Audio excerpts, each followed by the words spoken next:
Assalamualaikum warahmatullahi wabarakatuh. Sebelumnya, perkenalkan nama saya Damai Raya Fahrudin dengan NIM 211-201-231-231-23096. Di sini saya akan menjelaskan mengenai tugas penerapan metode numerik bagian satu, khususnya untuk penerapan metode regresi. Nah, langsung saja untuk deskripsi permasalahannya. Nah, regresi itu merupakan metode statistik yang digunakan untuk memodelkan hubungan antara variabel bebas atau X dan variabel terikat. Nah, untuk variabel bebas itu adalah variabel yang dapat mempengaruhi, sedangkan variabel terikat itu adalah variabel yang dipengaruhi oleh variabel bebas. Dalam studi ini, problem yang diangkat adalah bagaimana memprediksi nilai Y berdasarkan data X yang tersedia. Misalnya, hubungan antara jam belajar mahasiswa dengan nilai ujian. Nah, kemudian untuk tujuannya itu kita menentukan model matematis yang paling sesuai, melakukan prediksi nilai berdasarkan model, dan mengimplementasikan metode regresi menggunakan pendekatan numerik dengan bantuan program Python. Nah, regresi linear itu merupakan metode statistik yang digunakan untuk memodelkan hubungan antara satu variabel bebas dan satu variabel terikat dalam bentuk persamaan garis lurus. Konsep dasar regresi adalah mencari pola atau kecenderungan hubungan antar variabel sehingga dapat digunakan untuk melakukan estimasi atau prediksi nilai di masa mendatang. Jadi, regresi linear itu memiliki tujuan utama yaitu adalah memprediksi suatu nilai berdasarkan nilai lain yang sudah diketahui. Lalu untuk modelnya itu kita menggunakan least squares, nah itu atau kuadrat terkecil. Nah, metode itu bekerja dengan cara meminimalkan jumlah kuadrat selisih antara nilai aktual dan nilai hasil prediksi model regresi.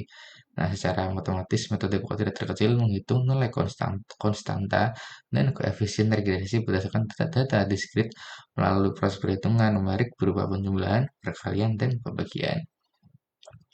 Nah, untuk implementasinya seperti ini, mungkin langsung saja ke implementasi kode.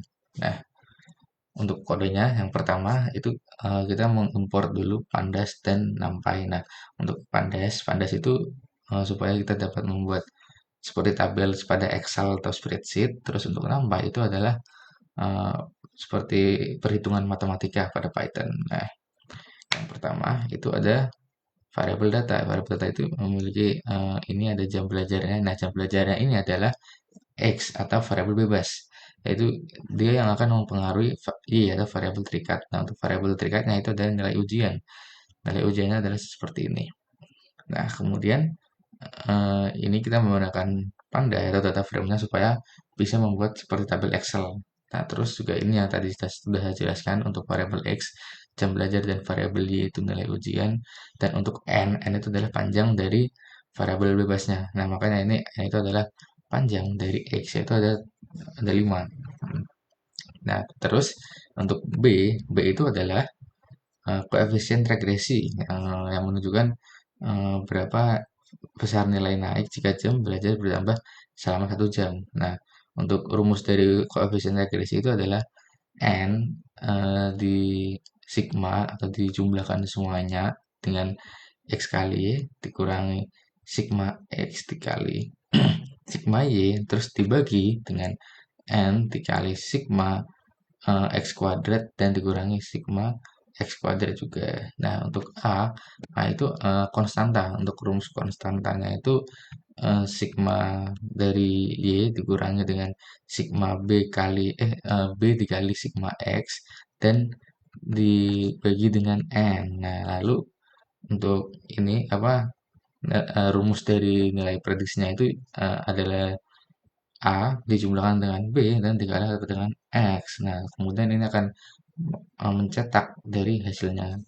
Langsung saja kita jalankan. Nah, nanti hasilnya kan seperti ini. Nah, di sini bisa dilihat untuk hasilnya dari koefisien regresinya itu ada 51 dan untuk konstantanya itu ada 4. Nah, seperti ini hasilnya seperti ini ya. Nah, terus dari tabel tersebut itu dapat dilihat juga bahwa nilai prediksi itu mendapatkan nilai aktual pada setiap data pengamatan. Nah, pada jam belajar 6 jam itu nilai prediksi tepat sama dengan nilai aktual, sedangkan pada jam yang lainnya itu terdapat selisih yang relatif kecil. Nah, hal ini itu menunjukkan bahwa model regresi linear itu dibentuk memiliki tingkat kecocokan yang baik terhadap data yang digunakan. langsung untuk kesimpulan dari program ini yaitu konsep regresi linear itu berperan sebagai dasar pemodelan matematis yang menghubungkan variabel bebas dan variabel terikat secara linear. Konsep ini memungkinkan data empiris yang awalnya berupa kumpulan angka terpisah diolah menjadi sebuah model yang memiliki makna dan dapat digunakan untuk memahami pola hubungan antar variabel. Dengan konsep regresi, permasalahan prediksi yang semula bersifat kualitatif dapat diubah menjadi persoalan kuantitatif yang terukur. Nah, sementara itu untuk metode kuadrat terkecil itu berfungsi sebagai metode numerik yang menentukan parameter terbaik dari model regresi tersebut. Nah, metode ini tuh mengubah konsep regresi dengan menjadi menjadi proses perhitungan yang sistematis dengan tujuan meminimalkan kesalahan prediksi. Nah, dengan demikian itu metode numerik menjadi jembatan antara teori regresi dan penerapannya secara komputasional, sehingga model yang dihasilkan tidak hanya bersifat teoritis, tetapi juga aplikatif. Mungkin cukup sekian untuk presentasi dari saya, kurang lebihnya mohon maaf. Wassalamualaikum warahmatullahi wabarakatuh.